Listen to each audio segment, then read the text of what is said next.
the burden whereof is Hail Columbia. A dark and dreary night.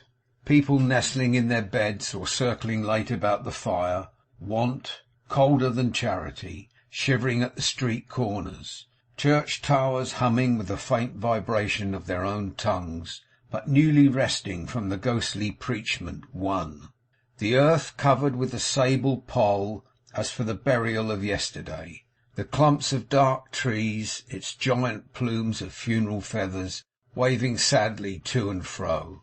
All hushed, all noiseless, and in deep repose, save the swift clouds that skim across the moon, and the cautious wind, as creeping after them upon the ground, it stops to listen, and goes rustling on, and stops again, and follows like a savage on the trail. Whither go the clouds and wind so eagerly? If, like guilty spirits, they repair to some dread conference with powers like themselves, in what wild regions do the elements hold council, or where unbend in terrible disport? Here, free from that cramped prison called earth, and out upon the waste of waters, here, roaring, raging, shrieking, howling, all night long.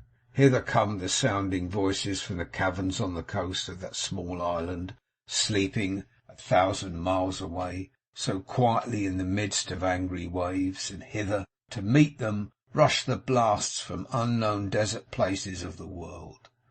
Here, in the fury of their unchecked liberty, they storm and buffet with each other, until the sea, lashed into passion like their own, leaps up in ravings mightier than theirs, and the whole scene is madness.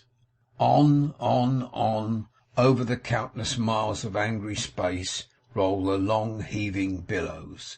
Mountains and caves are here, and yet are not, for what is now the one is now the other.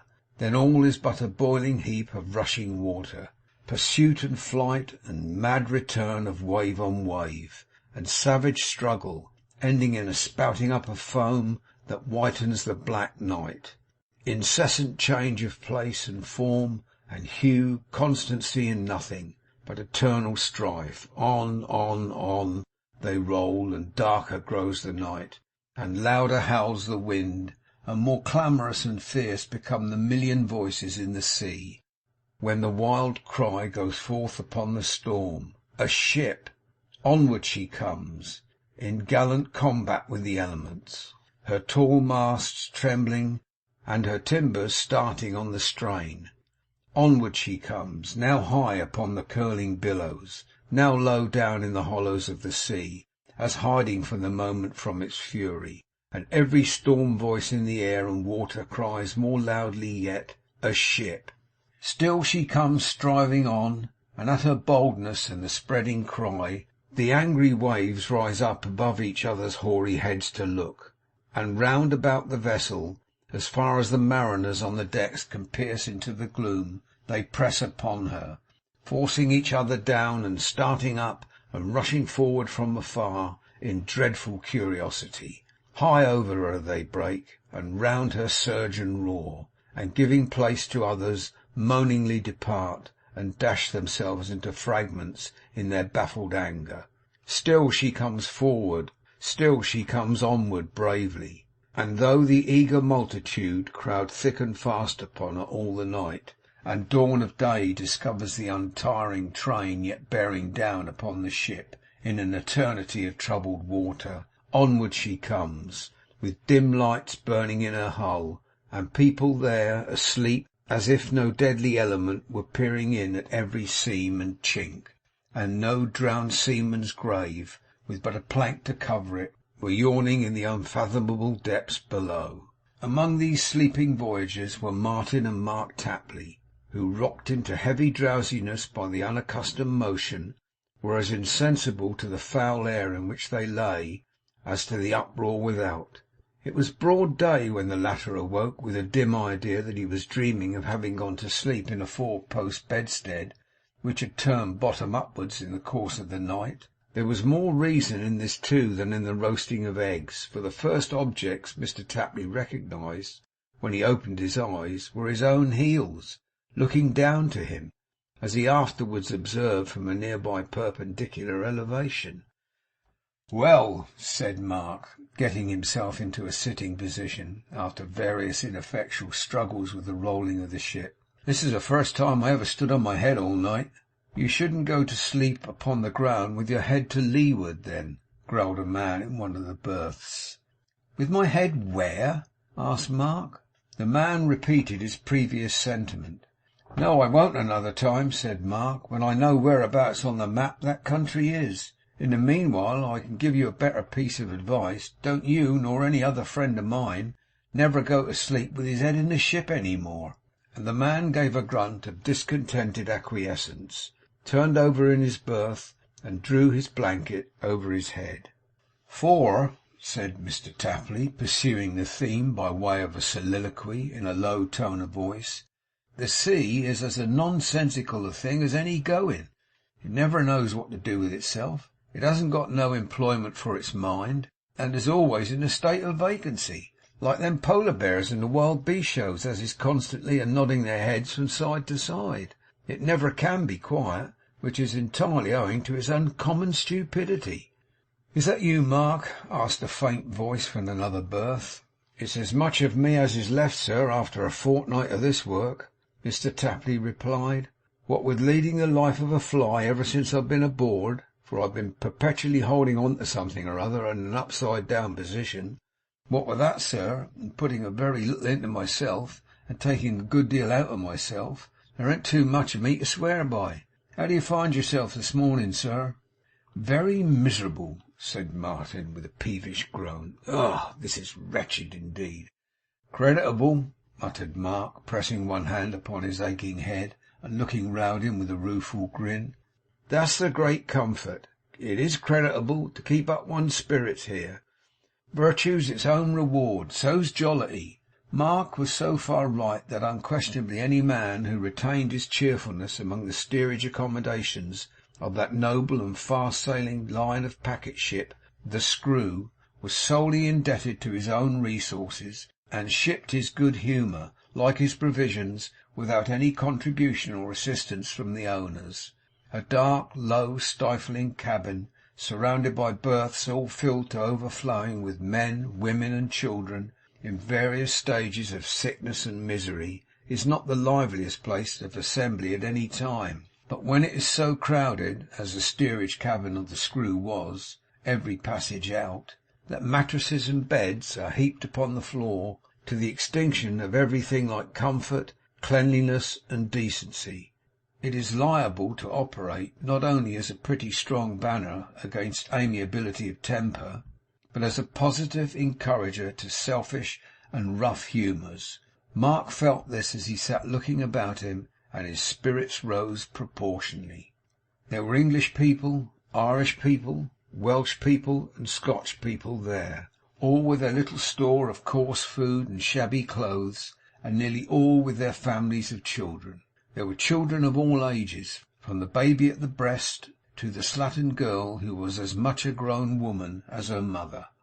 Every kind of domestic suffering that is bred in poverty, illness, banishment, sorrow, and long travel in bad weather, was crammed into the little space. And yet was there infinitely less of complaint and querulousness, and infinitely more mutual assistance and general kindness to be found in that unwholesome ark than in many brilliant ballrooms. Mark looked about him wistfully, and his face brightened as he looked. Here an old grandmother was crooning over a sick child, and rocking it to and fro in arms hardly more wasted than its own young limbs. Here a poor woman with an infant in her lap mended another little creature's clothes, and quietened another who was creeping up about her from their scanty bed upon the floor. Here were old men awkwardly engaged in little household offices, wherein they would have been ridiculous but for their good will and kind purpose. And here were swarthy fellows, giants in their way, doing such little acts of tenderness for those about them as might have belonged to gentlest hearted dwarfs. Every idiot in the corner who sat mowing there all day had his faculty of imitation roused by what he saw about him, and snapped his fingers to amuse a crying child. 'Now then,' said Mark, nodding to a woman who was dressing her 3 children at no great distance from him, and the grin upon his face had by this time spread from ear to ear. 'Hand over one of them young 'uns, according to custom.' 'I wish you'd get breakfast, Mark, instead of worrying with people who don't belong to you,' observed Martin petulantly. 'All right,' said Mark. 'She'll do that. It's a fair division of labour, sir. I wash her boys, and she makes our tea. I never could make tea, but any one can wash a boy.'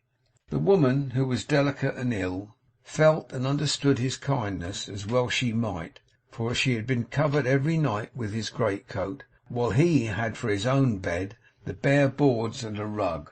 But Martin, who seldom got up or looked about him, was quite incensed by the folly of this speech, and expressed his dissatisfaction by an impatient groan. 'So it is, certainly,' said Mark, brushing the child's hair as coolly as if he had been born and bred a barber. 'What are you talking about now?' asked Martin. 'What you said,' replied Mark, 'or what you meant when you gave that there dismal vent to your feelings. I quite go along with it, sir. It IS very hard upon her.' 'What is?' 'Making the voyage by herself along with these young impediments here, and going such a way at such a time of the year to join her husband. If you don't want to be driven mad with yellow soap in your eye, young man,' said Mr Tapley to the second urchin, who was by this time under his hands at the basin, 'you better shut it.' 'Where does she join her husband?' asked Martin, yawning.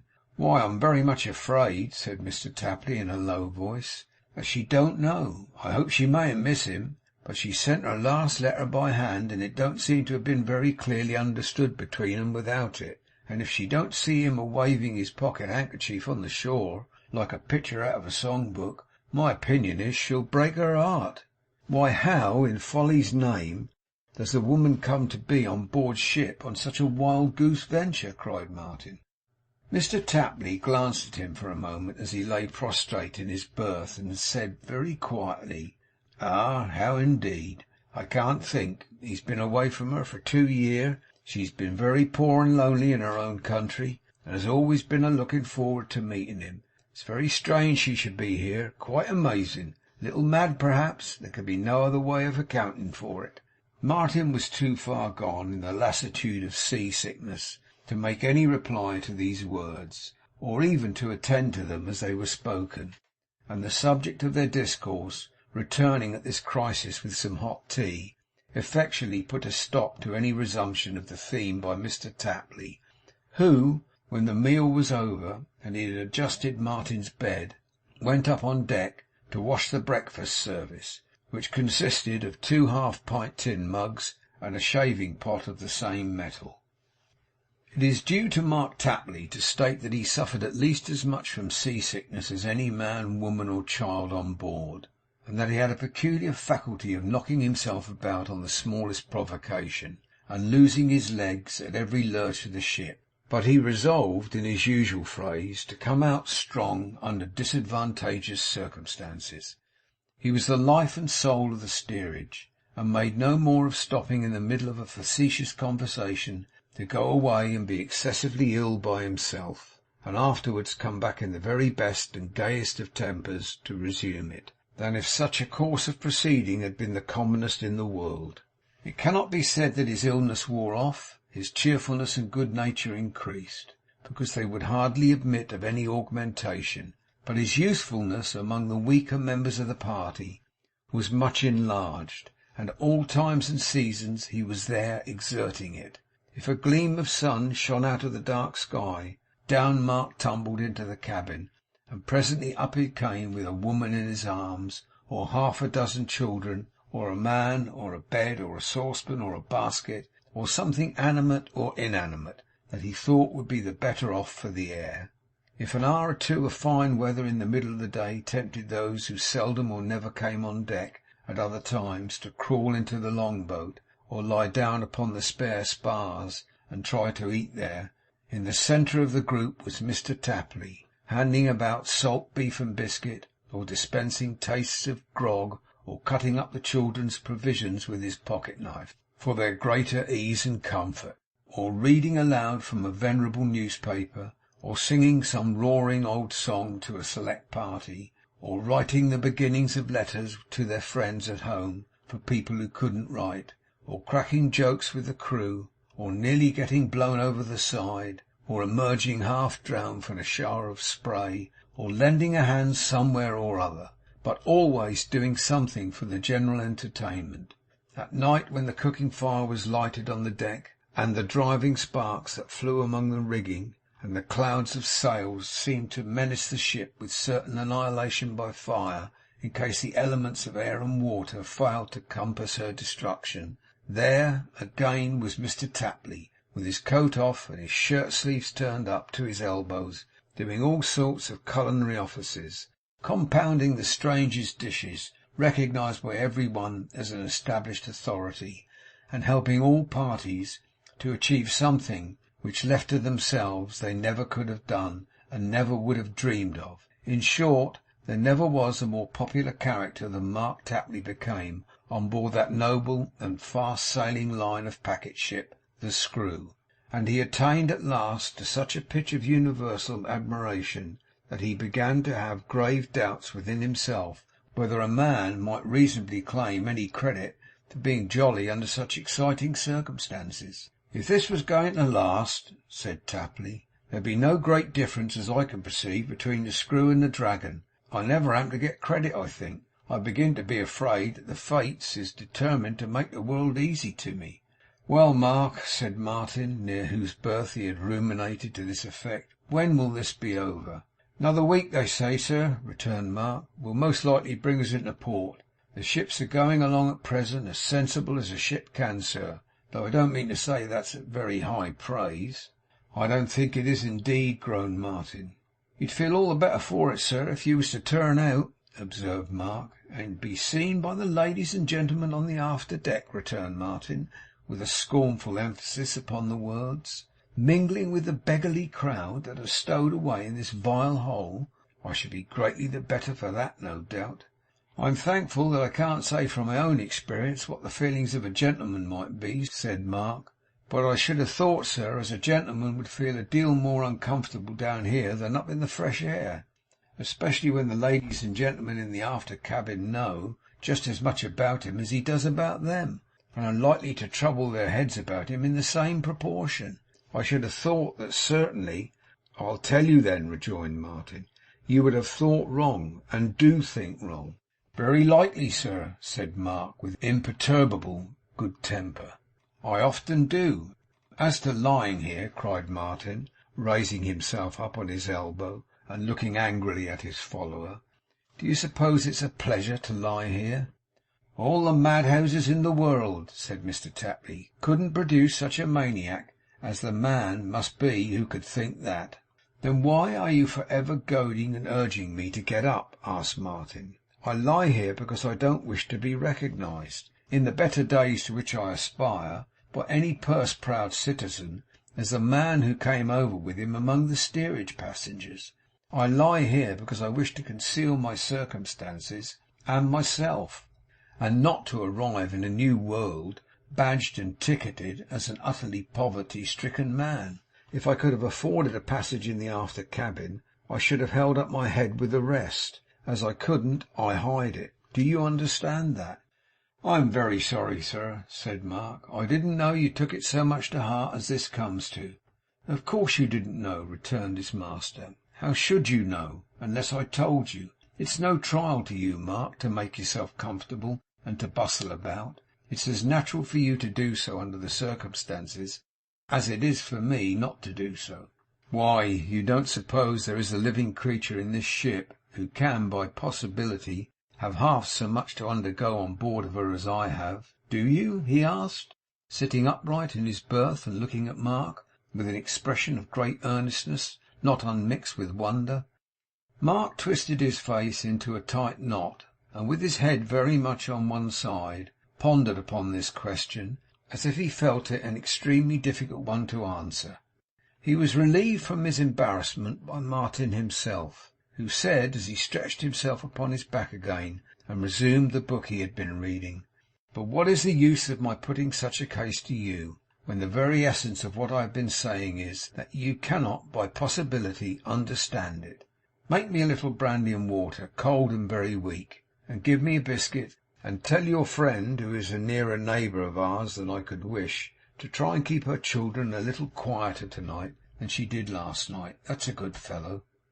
Mr Tapley set himself to obey these orders with great alacrity, and pending their execution, it may be presumed his flagging spirits revived, inasmuch as he several times observed below his breath that in respect of its power of imparting a credit to jollity, the Screw unquestionably had some decided advantages over the Dragon. He also remarked that it was a high gratification to him to reflect that he would carry its main excellence ashore with him, and have it constantly beside him wherever he went.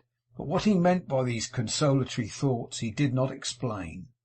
And now a general excitement began to prevail on board, and various predictions relative to the precise day, and even the precise hour at which they would reach New York, were freely broached. There was infinitely more crowding on deck and looking over the ship's side than there had been before, and an epidemic broke out for packing up things every morning, which required unpacking again every night. Those who had any letters to deliver, or any friends to meet, or any settled plans of going anywhere or doing anything, discussed their prospects 100 times a day; and as this class of passengers was very small, and the number of those who had no prospects whatever was very large, there were plenty of listeners and a few talkers. Those who had been ill all along got well now, and those who had been well got better. An American gentleman in the after cabin, who had been wrapped up in fur and oilskin the whole passage, unexpectedly appeared in a very shiny tall black hat, and constantly overhauled a very little valise of pale leather, which contained his clothes, linen, brushes, shaving apparatus, books, trinkets, and other baggage. He likewise stuck his hands deep into his pockets, and walked the deck with his nostrils dilated, as if already inhaling the air of freedom which carries death to all tyrants, and can never, under any circumstances worth mentioning, be breathed by slaves. An English gentleman, who was strongly suspected of having run away from a bank with something in his possession belonging to its strong box besides the key, grew eloquent upon the subject of the rights of man, and hummed the Marseillaise hymn constantly. In a word, one great sensation pervaded the whole ship, and the soil of America lay close before them, so close at last that upon a certain starlight night they took a pilot on board, and within a few hours afterwards lay to until morning, awaiting the arrival of a steamboat in which the passengers were to be conveyed ashore. Off she came soon after it was light next morning, and lying alongside an hour or more, during which period her very firemen were objects of hardly less interest and curiosity than if they had been so many angels, good or bad, took all her living freight aboard. Among them Mark, who still had his friend and her 3 children under his close protection, and Martin, who had once more dressed himself in his usual attire, but wore a soiled old cloak above his ordinary clothes, until such time as he could separate for ever from his late companions. The steamer, which, with its machinery on deck, looked as if it worked its long slim legs like some enormously magnified insect or antediluvian monster, dashed at great speed up a beautiful bay, and presently they saw some heights and islands and a long flat straggling city. "And this," said Mr Tapley, looking far ahead, "is the land of liberty, is it? Very well, I'm agreeable. Any land will do for me after so much water." Chapter 15